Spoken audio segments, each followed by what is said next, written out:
Hi everyone. तो आज हम बात करने वाले हैं जो ट्रेड वॉर चल रही है।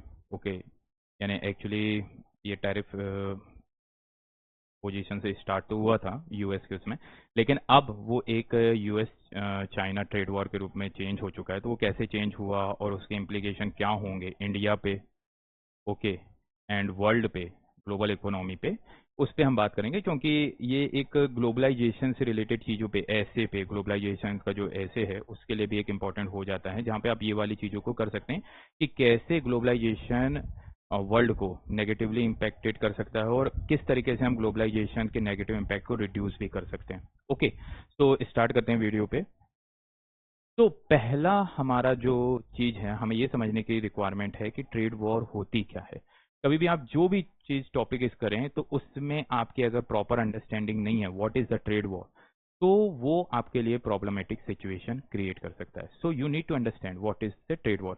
और मैं हर बार जैसे बोलता हूँ कि आपको फाइंडिंग द कीवर्ड्स। ओके, तो ट्रेड वॉर में होता क्या है। ओके, यहाँ पर ये याद रखिए कि यहाँ पे बात तो टैरिफ की हो रही है, बट अगर हम डेफिनेशन बोलें, a situation where the countries impose tariff and other restriction. Okay, other restrictions क्या होते हैं। टैरिफ तो हो गया, यानी टैरिफ को इनडायरेक्टली इंपोर्ट टैक्स भी बोला जाता है, कोटास भी लगा सकते हैं, ओके, और या फिर सैंक्शंस भी कर सकते हैं। ओके, तो ये दो चीजें इनके पास रहते हैं, ये आपके अदर रिस्ट्रिक्शंस में आ जाता है। Okay, on which each other goods in retaliations. Retaliation भी word, that's the keyword. Retaliation यानी एक ने लगाया तो दूसरे ने भी लगा दिया, यानी जस को तस। ओके, यानी सिंप्लीफाई में बोल दिया कि अगर आपने मेरे साथ जैसा व्यवहार किया हुआ है मैं भी आपके साथ सेम वैसा ही व्यवहार करूंगा। ये चीज यहाँ पे ट्रेड वॉर में दिखाई देती है। तो यहाँ पे टैरिफ, अगर टैरिफ वर्ड बस लगा आपको डेफिनेशन में आता है, so that's a wrong. Tariff and other restrictions and each other goods in retaliations। Okay, so यहाँ पे टैरिफ भी लगा सकते हैं, कोटा भी लगा सकते हैं, सैंक्शंस यानी कि आपने इन्वायरमेंटल सैंक्शन लगा दिए या फिर अदर टाइप ऑफ दी, यानी आपने फूड सेफ्टी से रिलेटेड सैंक्शन जो लगा दिए, जैसे चाइना लगाता है इंडिया के और यूएस के प्रोडक्ट पे। ओके, सो वो वाली चीज हो जाती है। और रिटेलिएशन साइकिल, एक साइकिल क्रिएट हो जाता है जो हम अभी बात करेंगे कि किस तरीके से यूएस और चाइना के बीच में ये साइकिल स्टार्ट हुआ, और ये बेसिकली इम्पैक्ट करता है सप्लाई चेन को। ओके, जो ग्लोबलाइजेशन के वे में स्टार्ट हुई है सप्लाई चेन, उसको नेगेटिवली इम्पैक्ट करता है ट्रेड वॉर। ओके, तो इस तरीके से अब हम बात करते हैं कि ये रिटेलिएशन साइकिल स्टार्ट हुआ यूएस और चाइना के बीच में, जो अब प्रॉपरली एक ट्रेड वॉर के रूप में दिखाई दे रहा है। तो बात हुई, अगर डेट वाइज देखें तो 1 फरवरी को यूएस ने 10% टैरिफ लगाया चाइनीज इंपोर्ट पे। ओके, उसके जवाब में फरवरी 4 पे आए, चाइना ने 15% टैरिफ लगा दिया कोल के, कोई सिलेक्टिव प्रोडक्ट पे लगाया था उस समय, कोल और एलएनजी पे, एंड 10% क्रूड ऑयल और एग्रीकल्चर प्रोडक्ट पे, machineries and the large vehicles पे, यानी not in all of the areas. Then March 3 आते आते यूएस ने फिर से टैरिफ इंक्रीज कर दिया चाइनीज प्रोडक्ट पे, और 10 से बढ़ा के कर दिया 20। ओके, सो उसके जवाब में अगले ही दिन मार्च 4 में चाइना ने 15% टैरिफ कर दिया on the US chicken, wheat, corn and other dairy product पे। 10% अदर डेयरी प्रोडक्ट पे और 15% यूएस चिकन एंड व्हीट पे। फिर अप्रैल 2 आया, डोनाल्ड ट्रंप आए, और यहां से बेसिकली अप्रैल से ट्रेड वॉर होना स्टार्ट हो गई। मार्च तक ये नॉर्मल में चल रही थी, और अप्रैल से देखा जाए तो ये ट्रेड वॉर बहुत ही स्पीडिफाई हो गई। उनने बोला 34% reciprocal tariff, okay, Chinese goods effectively उनने बोला कि ये लगेगा 9 अप्रैल से, और उसी के जवाब में अप्रैल 4 में चाइना ने भी 34% टैरिफ ऑल यूएस गुड्स, पहले सिलेक्टिवली कर रहे थे लेकिन उनने बोला 34 लगेगा all of the US product पे, और इनने बोला था 9 अप्रैल बोला था इनने बोला कि ये लगेगा 10 अप्रैल से। उसके जवाब में इनने डोनाल्ड ट्रंप ने ये धमकी दी, थ्रेट दिया कि अगर आप इसको नहीं कंट्रोल करते हो, अगर आप लगाओगे तो हम 50% टैरिफ और लगा देंगे चाइनीज गुड्स पे। ओके, जो 34 है उसमें 50% और इंक्लूड कर देंगे। तो 9 को चाइना ने क्या किया, उनने बोला ही नहीं, उनने सीधे 84% टैरिफ यूएस गुड्स पे लगा दिया। ओके, 9 को ये चीज चल रही थी, 10 तारीख को डोनाल्ड ट्रंप फिर से आए, और उससे पहले 9 को ही जो यूएस है उसने 125% का टैरिफ, यानी 84 चाइना ने लगाया था, 125% का टैरिफ सीधे से इनने भी लगा दिया यूएस ने चाइनीज प्रोडक्ट पे, और 100% से अबाउ टैरिफ ये पहली बार लग रहा है, तो that's a huge thing.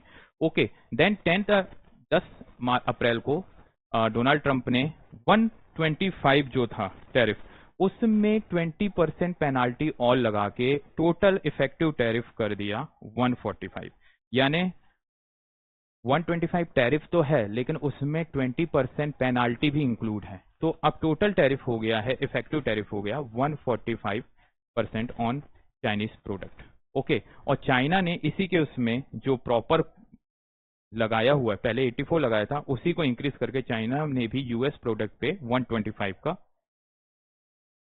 Tariff लगा दिया। तो ये देखा जाए तो अगर अब हम बात करें तो दोनों कंट्रीज ने, तो यहां पे अगर हम बात करें तो चाइना ने यूएस गुड्स पे लगाया है 125% का टैरिफ, और यूएस ने इफेक्टिवली अब जो टोटल टैरिफ लगाया है 145% ऑन चाइनीज गुड्स। ओके, 125, दोनों ने 100%, यानी कि अगर कोई प्रोडक्ट है 100 रुपीज का, ओके, और अगर चाइना का कोई प्रोडक्ट 100 रुपीज का है और उसको अगर यूएस में किसी को खरीदना है, ओके, 100 रुपीज का यहां पर है और 100 रुपीज का यहां पर है कोई एक प्रोडक्ट, अगर इस प्रोडक्ट को किसी चाइनीज पर्सन को खरीदना है, ये वाले प्रोडक्ट को, तो उसको पे करना पड़ेगा 225 रुपीज। और वहीं पे ऐसा कोई प्रोडक्ट है जो जिसकी मैन्युफैक्चरिंग कॉस्ट 100 रुपीज है चाइना में, और उसी सेम प्रोडक्ट को अगर यूएस में खरीदना चाहता है, तो इस टैरिफ के साथ में अब उसे पे करने पड़ेंगे 145 रुपीज, 245 रुपीज, सॉरी। ओके,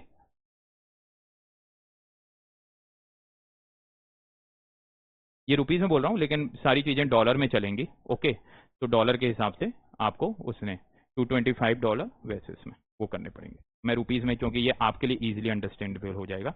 अब ये सब हो क्यों रहा है, हम इस चीज पे बात करते हैं।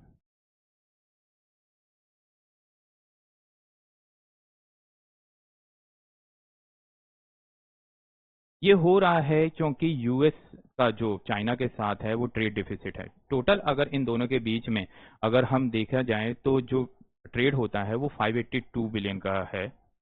ओके, ये 2024 का डाटा है, तो 582.4 बिलियन का है। अब 582.4 बिलियन में अगर एक्सपोर्ट जो चाइना को होते हैं वो केवल 143.5 होता है, यानी कि अमेरिका केवल 143.5 का माल चाइना को बेच पाता है। ओके, और उसमें भी 2023 के कंपैरिजन में 2.9% का रिडक्शन हुआ है, और वहीं पे चाइना जो है, जो अपना प्रोडक्ट है वो जो यूएस को बेचता है उसका टोटल अमाउंट है 438.9 बिलियन, और उसमें भी 2.8% के प्रीवियस ईयर्स के कंपैरिजन में इंक्रीमेंट हुआ है। और इसमें सबसे बड़ी बात यह है कि जो मेजर प्रोडक्ट हैं वो मैन्युफैक्चरिंग इंडस्ट्री से इंक्लूडेड हैं, जो कि अमेरिकन मैन्युफैक्चरिंग इंडस्ट्रीज को नेगेटिवली इंपैक्ट कर रहे हैं। दैट्स वाई डोनाल्ड ट्रंप चाहते हैं कि ये जो ट्रेड डिफिसिट है उसको बैलेंस आउट किया जाए, नहीं तो उनके इनसाइड, अमेरिका की जो इनसाइड मैन्युफैक्चरिंग इंडस्ट्रीज है वो बहुत ही ज्यादा नेगेटिवली इंपैक्टेड हो जाएंगे। और प्रॉब्लम ये हो जाती है, जो टोटल ट्रेड डिफिसिट है यूएस और चाइना के बीच में, वो अगर कैलकुलेट किया जाए तो वो है 295 billion, quite a huge. Okay, यानी ये देखा जाए, अगर एक एस्टिमेट की लिया जा रहा है तो ये अप्रोक्सीमेटली यूएस की 1% जीडीपी के बराबर है, यानी हर साल यूएस अपनी जीडीपी का 1% चाइना को दे रहा है। Okay, it's a kind of the joke. Okay, कि यूएस पे इस पे काम करने की रिक्वायरमेंट है, इसलिए ही डोनाल्ड ट्रंप ने ये जो टैरिफ है ये चाइना के प्रोडक्ट पे लगाया है, ताकि आप चाइना के प्रोडक्ट यानी इंडिया यूएस में कंपेरेटिवली महंगे हों, और जो यूएस के प्रोडक्ट के ऊपर चाइना ने जो सैंक्शन नहीं दिया हुआ या अप्रूवल नहीं दे रहा है, जिस कारण से उसके मार्केट में जो यूएस प्रोडक्ट नहीं पहुंच पा रहे हैं उसको अप्रूवल मिले, और ताकि ये ट्रेड डिफिसिट कंपेरेटिवली रिड्यूस होए। ओके। तो इससे ग्लोबल इम्पैक्ट क्या होगा, पहले ये देख लेते हैं। ग्लोबल में एक शॉक यानी कि एक वॉलेटिलिटी इंक्रीज हो रही है, नो वन यानी अनसर्टेनिटी बहुत ज्यादा हो रही है, कभी भी टैरिफ लग जा रहा है। अभी तो 90 डेज का पॉज हो गया है, और जब ग्लोबल शॉक हो रहा है तो एक तरीके से जो कमोडिटी मार्केट है वो बहुत ही ज्यादा वॉलेटाइल हो गया है। ओके, प्राइस क्या होगा नो वन नोज। कई एक्सपोर्टर्स और इंपोर्टर्स ने अपने जो शिपमेंट्स हैं उसको कुछ टाइम के लिए हॉल्ट में रख दिया है कि फ्यूचर के हिसाब से जिस हिसाब से टैरिफ डिसाइड होगा उस हिसाब से हम डिसाइड करेंगे। ओके, और इसके कारण जो ग्लोबल सप्लाई चेन कंटिन्यूसली सही तरीके से चल रही थी, और कोविड के टाइम पे लिटिल बिट यानी प्रॉब्लम क्रिएट हुई थी इसमें, वो फिर से एक शॉक को केयर अप कर रही है, क्योंकि चाइना एक मेन मैन्युफैक्चरिंग हब है वर्ल्ड का। लेकिन अगर यूएस ने उस पर सैंक्शंस यानी उस पर टैरिफ वो लगा दिया है, तो अब चाइनीज प्रोडक्ट किसी और कंट्री से होते हुए यूएस भी नहीं जा सकते, नहीं तो यूएस उनके ऊपर भी टैरिफ लगा देगा। तो एक नेगेटिवली इम्पैक्ट यानी कि एक ट्रेड वॉर एक पूरी सप्लाई चेन को नेगेटिवली इम्पैक्ट करते हुए दिखाई दे रही है। उसके साथ साथ लेकिन प्रॉब्लम ये है कि यूएस के लिए भी प्रॉब्लम कम नहीं है, क्योंकि अब उनके ऊपर इन्फ्लेशनरी प्रेशर रहेगा। अगर ये चीज सही टाइम पे रिजॉल्व नहीं हुई और उन्हें उसका सब्सिट्यूट नहीं निकाला कि कौन कौन सी कंट्रीज, अदर कंट्रीज हैं जो चाइनीज प्रोडक्ट को सप्लीमेंट्री या फिर उसकी जगह पे हमें ऑप्शंस प्रोवाइड कर सकते हैं, तो वहां पे इन्फ्लेशनरी स्टीप इन्फ्लेशन इंक्रीज हो सकता है। Okay, that's the problem. और इस अनसर्टेनिटीज के कारण ही एफडीआई इन्वेस्टमेंट और एफआईआई फॉरेन इंस्टीट्यूशनल इन्वेस्टमेंट में भी अनसर्टेनिटी आई है, जिस कारण से स्टॉक मार्केट बहुत ही ज्यादा वॉलेटाइल हो गया है। ये डायरेक्टली स्टॉक मार्केट को इम्पैक्ट कर रही है ये पॉलिसी। और यहां पे एक चीज ये बात है कि यूएस जो अपने 80% रेयर अर्थ मेटल है जो कि उसकी डिफेंस और टेक इंडस्ट्रीज के लिए इंपॉर्टेंट है, वो चाइना से लेता है। तो ये वहां की इंडस्ट्रीज को भी नेगेटिवली इम्पैक्ट करेगा। ओके, तो इससे और प्रॉब्लम ये होगी कि एक इकोनॉमिकल बिफ्रिकेशन हो सकता है वेस्ट वर्सेस ईस्ट के उसमें, कि जब आपके फेवर में था, यूएस के फेवर में था ग्लोबलाइजेशन, तब आपने इसको यानी प्रमोट किया। लेकिन जब आपके फेवर में नहीं है तो अब आप इसको यानी प्रमोट नहीं कर रहे हो, आप प्रोटेक्शनिज्म को प्रमोट कर रहे हो। ओके, और पहले आप डब्ल्यूटीओ के मल्टीलिटरलिज्म को प्रमोट कर रहे थे जब आपके फेवर में था।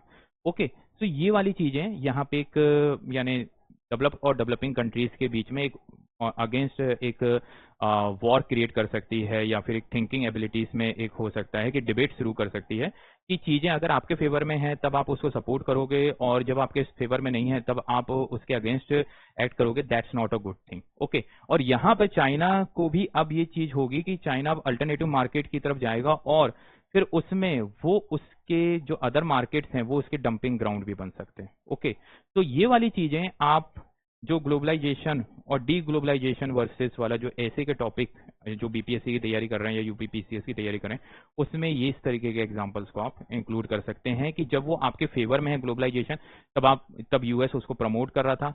ओके, अब उसके फेवर में नहीं है तो आप उसको डिस्करेज कर रहे हो, प्रोटेक्शनिज्म को प्रमोट कर रहे हो।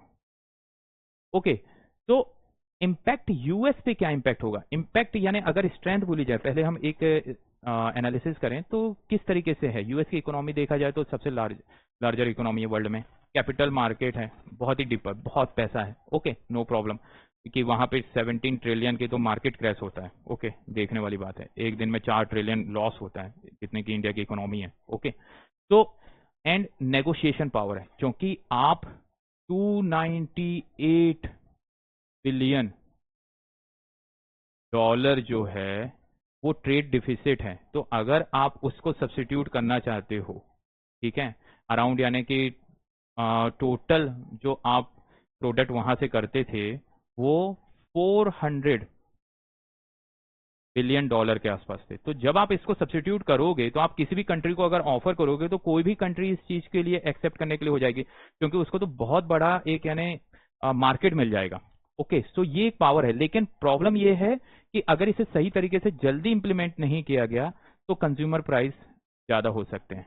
ओके, स्ट्रेटेजिक डिपेंडेंसी अभी भी है, जैसे कि रेयर अर्थ मेटल पे 80% डिपेंडेंसी है। तो जैसे मैंने अभी बात की थी कि डिफेंस और टेक एरियाज में रेयर अर्थ मेटल जो यूज होता है वो 80% चाइना से आता है, तो उसका सब्स्टिट्यूट आपको जल्दी ढूंढना है। और ये कंटिन्यूसली, क्योंकि आप एक डेमोक्रेटिक कंट्री हो, तो अगर आपने इसका प्रेशर जल्दी इसका सोल्यूशन नहीं किया तो ये आपके ऊपर एक पॉलिटिकल प्रेशर भी क्रिएट करता है। ओके, और जैसे कि ये देखा भी जा रहा है कि प्रोटेस्ट शुरू हो गए हैं यूएस की 250 कंट्रीज, 250 सिटीज में, तो एक प्रॉब्लमेटिक सिचुएशन आगे और भी ज्यादा हो सकती है। और एक चीज और भी है कि अगर हम 2018 में जब डोनाल्ड ट्रंप पहले भी आए हुए थे, उस समय की स्टडीज को देखें तो उस समय भी जब उनने स्टील पे टैरिफ लगाया हुआ था उसका कोई मेजर गेन नहीं हुआ है, और उससे यूएस में कॉस्ट ही इंक्रीज हुए, लेकिन जॉब या मैन्युफैक्चरिंग सेक्टर्स में कोई पॉजिटिवली इंपैक्ट नहीं हुआ था। ओके, सो ये देखना है कि इस बार क्या वो सही चीज से पॉजिटिवली चीजें ला पाते हैं या नहीं ला पाते हैं। ओके, और की सेक्टर जो यूएस के इंपैक्ट होने वाले हैं या वर्ल्ड के, उस पे देखते हैं कि सेमीकंडक्टर इंडस्ट्री जो है वो सीधे वो सप्लाई चेन इंपैक्ट होगी, क्योंकि वो चाइना से मेजरली कनेक्टेड है। ओके, और वो किस किस कंट्री को इंपैक्ट करेगा? वो यूएस को इंपैक्ट करेगा, चाइना और साउथ कोरिया को। ओके, रेयर अर्थ मेटल की बात करें तो उस पे तो चाइना की प्रॉपर मोनोपोली है। ओके, सो वो यूएस और ईयू दोनों को ही इंपैक्ट करेगा। ओके, देन फार्मास्यूटिकल में एक्टिव फार्मास्यूटिकल इंग्रेडिएंट जो रहते हैं वो मेजरली इंडिया के लिए भी और यूएस के लिए भी, यूएस की फार्मा इंडस्ट्रीज के लिए भी, यानी कि इंग्रेडिएंट जो भी लाए जाते हैं आपकी फार्मा इंडस्ट्रीज के लिए, वो चाइना ही प्रोड्यूस करता है। ओके, तो वो भी, यानी उसके भी प्राइस में इंक्रीमेंट होने के कारण वो यूएस की फार्मा इंडस्ट्रीज को और इंडिया की भी फार्मा इंडस्ट्रीज को इंपैक्ट करेगा। और साथ ही साथ इन्फ्लेशन रिस्क, जो कंज्यूमर गुड्स जो नॉर्मली यूज होते थे, वो भी इन्फ्लेशन होने के कारण यहाँ पे लो इनकम ग्रुप जो अमेरिका में है वो नेगेटिवली इंपैक्ट करेगा, जो कि फिर आगे जाकर जो इन्वेस्टमेंट है या फिर गवर्नमेंट के वेलफेयर प्रोजेक्ट में इन्वेस्टमेंट को और भी ज्यादा इंक्रीज कर देगा। ओके, सो इस पे वर्क करने की ज्यादा जल्दी जरूरत है। और वहीं पे अगर इंडिया से रिलेटेड रिस्क को देखा जाए कि इंडिया में क्या रिस्क हो सकता है। ओके, सबसे पहली बात है डंपिंग थ्रेट। चाइना के लिए इंडिया एक डंपिंग यार्ड हो सकता है। डंपिंग यानी डंपिंग का मीनिंग ये होता है कि आप अपने प्रोडक्ट को आपकी मैन्युफैक्चरिंग जो प्राइस है उससे भी कम प्राइस पे किसी अनदर कंट्रीज में सेल आउट कर रहे हो। ओके, क्योंकि आपके पास इतना सारा मैन्युफैक्चरिंग जो इन्वेंट्रीज है वो पड़ा हुआ है और आपको उसको यूटिलाइज करना है, तो आपने उसको दूसरी कंट्रीज जो अदर जहां पे आपको टैरिफ नहीं लगा हुआ, आप वहां पे भेज के उसको डंपिंग यार्ड के जैसे यूज करो। इससे क्या होगा? इंडिया की मैन्युफैक्चरिंग सेक्टर नेगेटिवली इंपैक्ट होगा और इंडिया का ट्रेड डिफिसिट चाइना के साथ बढ़ जाएगा। ओके, सो दो तरीके से ट्रेड डिफिसिट बढ़ेगा, दूसरा मैन्युफैक्चरिंग इंडस्ट्रीज जो है इंडिया की वो नेगेटिवली इंपैक्ट होंगी। ओके, सो ये वाली चीजें प्रॉब्लम हो सकती हैं। एंड उसके साथ साथ रॉ मटेरियल जैसे कि रेयर अर्थ मेटल और एपीआईज में इंडिया अभी भी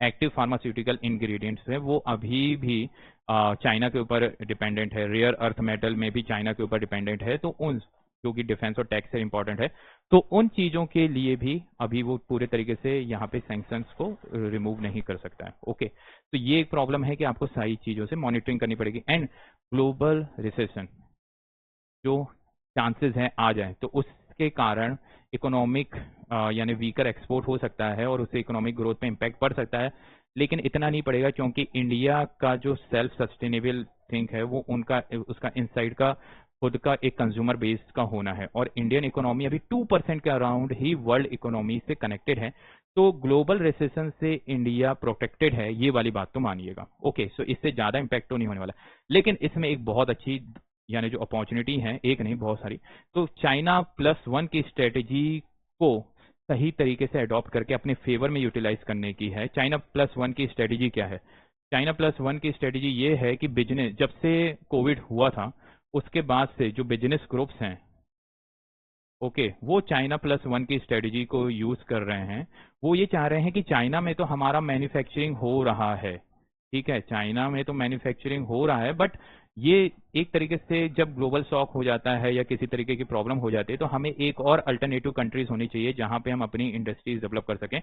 तो अगर चाइना में किसी तरीके की प्रॉब्लम क्रिएट हो जाए तो हम एक अनदर कंट्री, ओके, वहां पे मैन्युफैक्चरिंग को कंटिन्यू रख के ग्लोबल सप्लाई चेन को डिस्टर्ब हुए बिना या हमारी यानी मैन्युफैक्चरिंग को इम्पैक्ट हुए बिना उस पे यानी कंटिन्यू कर सकें। ओके, सो डिपेंडेंसी चाइना पे कम करना चाहते हैं बिजनेस ग्रुप।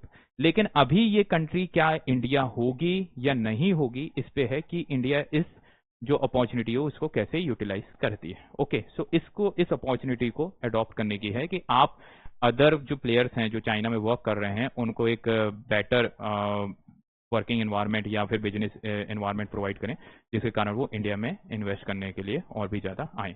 ओके, इसके साथ पीएलआई स्कीम जो प्रोडक्शन लिंक इंसेंटिव्स वाली स्कीम्स है इसको प्रमोट करना चाहिए। ओके, जो इलेक्ट्रॉनिक्स और ईवी सेक्टर्स में है इसको प्रमोट करके इसको और स्ट्रेंथन किया जा सकता है इस टाइम पे, क्योंकि चाइना पे टैरिफ होने के कारण वो इसको सही तरीके से यानी हमारे फेवर में मोड़ता है। ओके, और यूएस और ईयू से हम ट्राई कर यानी एक नया बॉन्ड क्रिएट कर सकते हैं इकोनॉमिक एरिया पे और ट्रेड एरियाज पे, और ये आत्मनिर्भर भारत के लिए या मेक इन इंडिया के लिए बहुत ही ज़्यादा पॉजिटिव अप्रोच रहेगी। ओके, और ये हमारे ट्रेड डिफिसिट इन फ्यूचर में रिड्यूस भी कर सकती है ओवरऑल वे में। ओके,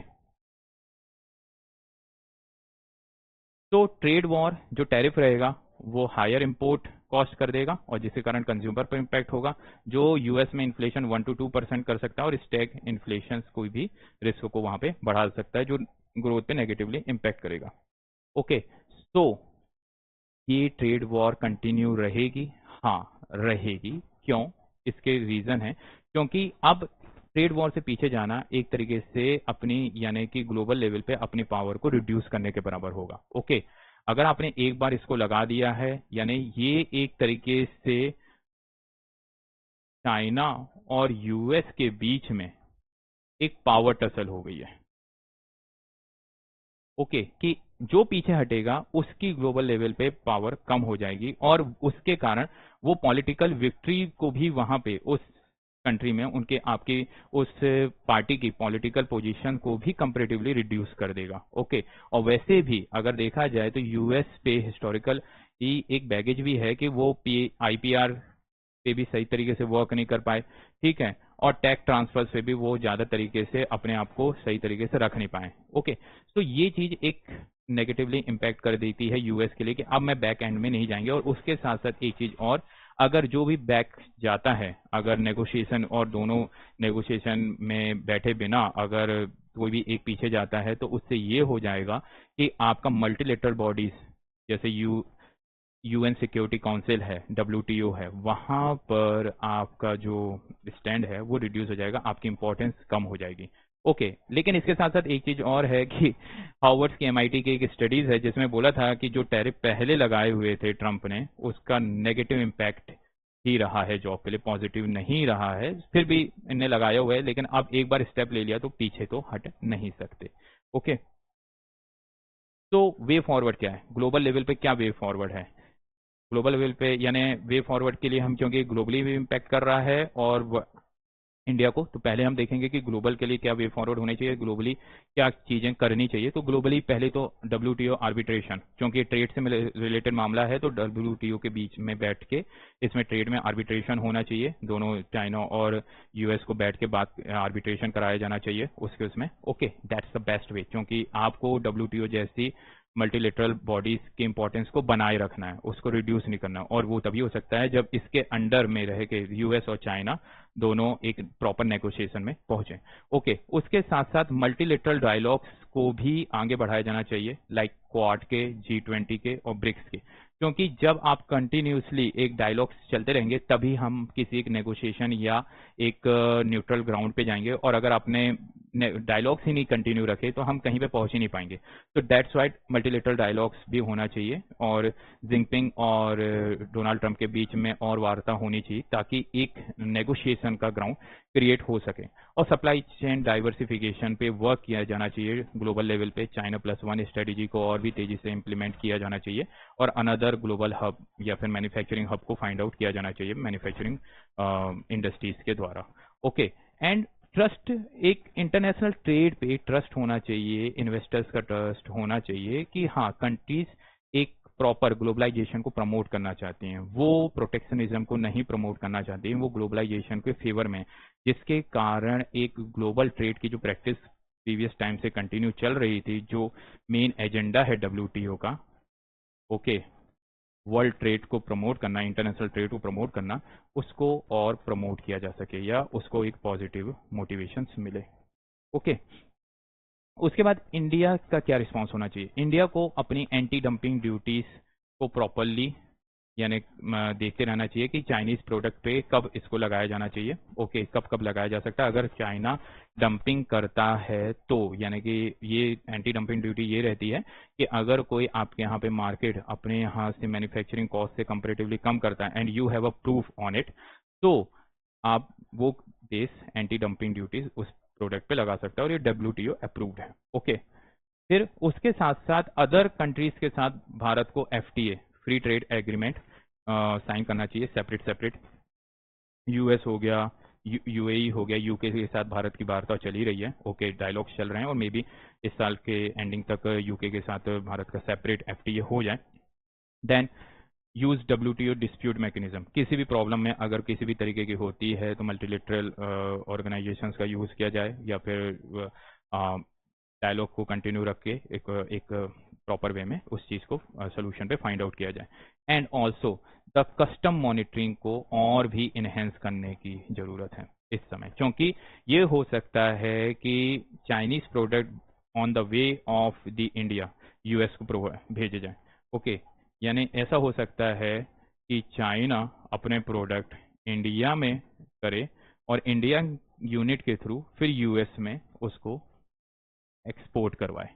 तो डायरेक्ट इस रूट को यूज ना करके वो इस यूज को यूज करे, इसलिए कस्टम मॉनिटरिंग को और भी ज़्यादा इम्प्रोवाइज करने की रिक्वायरमेंट है ताकि ये चीज़ ना हो सके और जिससे इंडिया US का जो स्ट्रेटेजिक पार्टनरशिप है उस पर नेगेटिव इम्पैक्ट ना पड़े।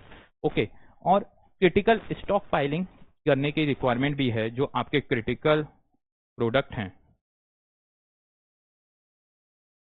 जैसे API है, रेयर अर्थ मटेरियल है, इनकी स्टॉक फाइलिंग पहले से करके रख सकते हैं गवर्नमेंट अपने बिहाफ पे, गवर्नमेंट अपने पास करके रख सकती है अपने गोदाम्स में या फिर अपने हिसाब से स्टेट गवर्नमेंट के साथ प्रॉपर यानी एक डिस्कशन करके, ताकि अगर इंडस्ट्रीज को इससे रिलेटेड रिक्वायरमेंट रहे तो एक सर्टन लेवल पे जो ग्लोबल शॉक या ग्लोबल अनसर्टेनिटी चल रही है उस समय इन साइड मैन्युफैक्चरिंग इंडस्ट्रीज इससे नेगेटिवली इम्पैक्ट ना हो। Okay, so that's up to from my side. Okay, if you like this video, please like, share and comment. Thank you for watching.